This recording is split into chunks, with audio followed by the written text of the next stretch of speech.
ओम नमो भगवते वासुदेवा। जय श्री कृष्ण। राधे राधे प्रिय भक्तों, क्या कभी ऐसा लगा है कि जीवन बस एक के बाद एक समस्या, चिंता, तनाव और निराशा के चक्र में घूम रहा है? काम का दबाव, रिश्तों की उलझन, भविष्य की चिंता, अतीत का पछतावा। लगता है जैसे एक भारी बोझ रोज अपने सिर पर ढो रहे हैं। ठीक जैसे युद्ध के मैदान में अर्जुन थक गए, निराश, रास्ता भटक गए थे। हम भी कई बार वैसे ही हो जाते हैं। लेकिन वह क्या समाधान है जिसके लिए अर्जुन के पास भी श्री कृष्ण के मुख से निकला था मानव इतिहास का सबसे महान ज्ञान? उसी गीता वचन की एक शक्तिशाली सारांश, एक ज्ञान की लौ जो आज आपके सभी दुखों का अंत कर सकती है। और इसमें आपको चाहिए सिर्फ 5 मिनट। 5 मिनट जो शायद आप एक बेकार सोशल मीडिया स्क्रॉल में बिता देते हैं, तो निश्चित ही इसे देखना आपके समय के लायक है। आज के इस वीडियो में हम गहराई में नहीं जाएंगे, जटिलताओं में नहीं जाएंगे, बस 3 गीता वचनों की लौ या शाश्वत प्रकाश की बात करेंगे जो आपके नजरिए को हमेशा के लिए बदल सकती है। क्या आप चाहते हैं किसी भी परिस्थिति में अटूट शांति बनाए रखना? असफलता या रिजेक्शन जिस तरह तोड़ देता है, उससे ऊपर उठना? अनिश्चितता के बीच भी दृढ़ता, साहस के साथ आगे बढ़ना? इस प्रचंड प्रतिस्पर्धा के जीवन में भी अपने अस्तित्व को शांत, स्थिर और आनंदमय रखना? अगर जवाब हाँ है तो आप बिल्कुल सही जगह पर हैं, क्योंकि आज से लगभग 5000 साल पहले कुरुक्षेत्र के रणांगण में श्री कृष्ण ने अर्जुन को जो उपदेश दिया था, वह सिर्फ युद्ध के लिए नहीं, वह हमारे रोज के मानसिक युद्ध के लिए भी परम अस्त्र है। गीता का पूरा ज्ञान महान है, लेकिन मैं आज ऐसे 3 सार तत्व आपके सामने रखूंगा जिन्हें लाइफ हैक्स कहा जा सकता है। इन्हें आत्मसात कर लेने पर जब भी दुख या चिंता आपको घेर ले, तब सिर्फ 5 मिनट में आपको वहां से बाहर निकलने का रास्ता मिल जाएगा।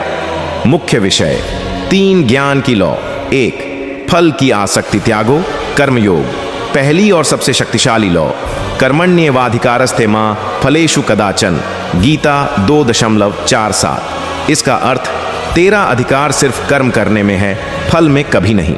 हमारे सबसे बड़े दुख का कारण क्या है? हम एक निश्चित नतीजा पाने की आशा में काम करते हैं। अच्छे नंबर की आशा में पढ़ाई, प्रमोशन की आशा में मेहनत, प्यार पाने की आशा में प्यार देना। लेकिन ये दुनिया हमारे नियंत्रण में नहीं है। जब वह मनचाहा नतीजा नहीं मिलता, तभी प्रबल निराशा, दुख, क्रोध पैदा होता है। श्री कृष्ण कह रहे हैं, तू जो कर सकता है वही कर, पूरी लगन से, ईमानदारी से। लेकिन उसके बाद नतीजे की चिंता मत कर। फल ईश्वर की इच्छा, विश्व व्यवस्था के हाथ में है। इस दर्शन को मान लेने पर असफलता आपको तोड़ नहीं पाएगी। आप परीक्षा में फेल होकर भी कह सकेंगे, मैंने अपनी पूरी कोशिश की थी। 5 मिनट का अभ्यास। अभी जिस समस्या में हैं, उसके बारे में सोचें। क्या आप सिर्फ अपने कर्म पर ठीक से ध्यान दे रहे हैं या नतीजे की अतिरिक्त चिंता में डूबे हैं? सिर्फ अपना दायित्व याद करें, बाकी को विश्वास के लिए छोड़ दें। देखेंगे तनाव आधा हो जाएगा। 2, चंचल मन पर विजय, आत्मज्ञान।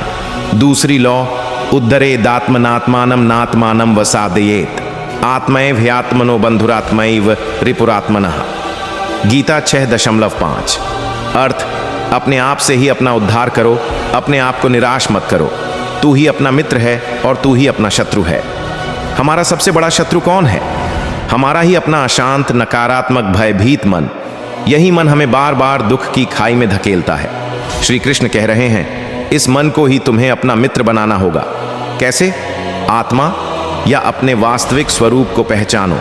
आप यह शरीर मन नहीं हैं, आप हैं चिरशांत, चिरानंदमय आत्मा। दुख, सुख आ रहे जा रहे हैं, लेकिन आप उन सबसे ऊपर। जब कोई दुख आए, 5 मिनट के लिए चुप बैठकर खुद से कहें, मैं यह दुख नहीं हूं, मैं इसका साक्षी हूं। मेरा मन अभी अशांत है, लेकिन मेरा आत्मिक स्वरूप अटल है। अपने आप से मित्र की तरह बात करें, शत्रु की तरह नहीं। मैं नहीं कर सकता की जगह कहें, यह एक चुनौती है, मैं इसका सामना करूंगा। यह आत्मसंवाद ही आपको ताकत देगा। 3, परिवर्तन ही सत्य, विश्वास और समर्पण। तीसरी लौ, या दृष्ट्वा न प्रभवत्यर्थ चित्तः के सरल अर्थ में, विश्व ब्रह्मांड में जो कुछ हो रहा है, सब ईश्वर की इच्छा से, एक शाश्वत प्रवाह का हिस्सा है। मत्स्थानि भूतानि, सभी प्राणी मुझ में स्थित हैं। सब कुछ के बीच मुझे देखो। जीवन में जो है उसका सब कुछ परिवर्तनशील है। सुख आता है, सुख जाता है, दुख आता है, दुख भी जाता है। इस सत्य को सीधे स्वीकार कर लेना ही मुक्ति का मार्ग है। आपने आज जो नौकरी खोई वह शायद आपके लिए एक नया और बड़ा दरवाजा खोल रही है। जो रिश्ता टूटा शायद वह आपको खुद के साथ और जीवन के अर्थ के साथ और गहरा परिचय करवा रहा है। श्री कृष्ण का यह वचन हमें सिखाता है, यह पूरा विश्व ब्रह्मांड एक दिव्य शक्ति द्वारा नियंत्रित, व्यवस्थित है। जब आप किसी आपदा के सामने हो, 5 मिनट का समय निकालकर गहराई से सोचें। इस परिस्थिति में भी श्री कृष्ण, वह परम शक्ति विद्यमान है। शायद वह मुझे और मजबूत और ज्ञानी बनाने के लिए यह परीक्षा दे रहे हैं। इस विश्वास में समर्पित होना ही सर्वोच्च शांति की चाबी है। तो देखा आपने ये 3 लॉ, 1 कर्म पर ध्यान, फल पर नहीं, 2 अपने मन को मित्र बनाना और 3 परिवर्तन और दैवीय इच्छा को स्वीकार करना।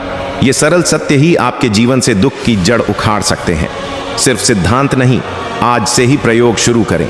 जब भी कोई चिंता आए, रुकें, एक गहरी सांस लें और इन तीनों में से किसी एक पर विचार करें।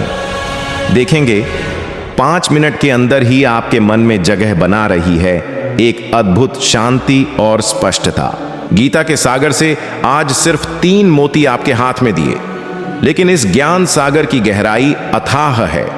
अगर यह प्रकाश आपको थोड़ा भी सहायक लगा है तो इस वीडियो को लाइक करें, अपने प्रियजनों के साथ शेयर करें, क्योंकि किसी भी उम्र, किसी भी पेशे के व्यक्ति के जीवन में ये वचन रोड मैप है। मेरे चैनल को सब्सक्राइब करना ना भूलें, क्योंकि हम नियमित ऐसे जीवन बदल देने वाले ज्ञान, लॉ और व्यावहारिक टिप्स पर चर्चा करते हैं।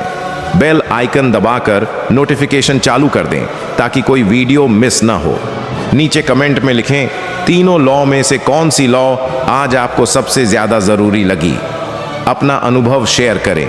सभी का धन्यवाद। आप खुश रहें, आपके जीवन में शांति हो। जय श्री कृष्ण।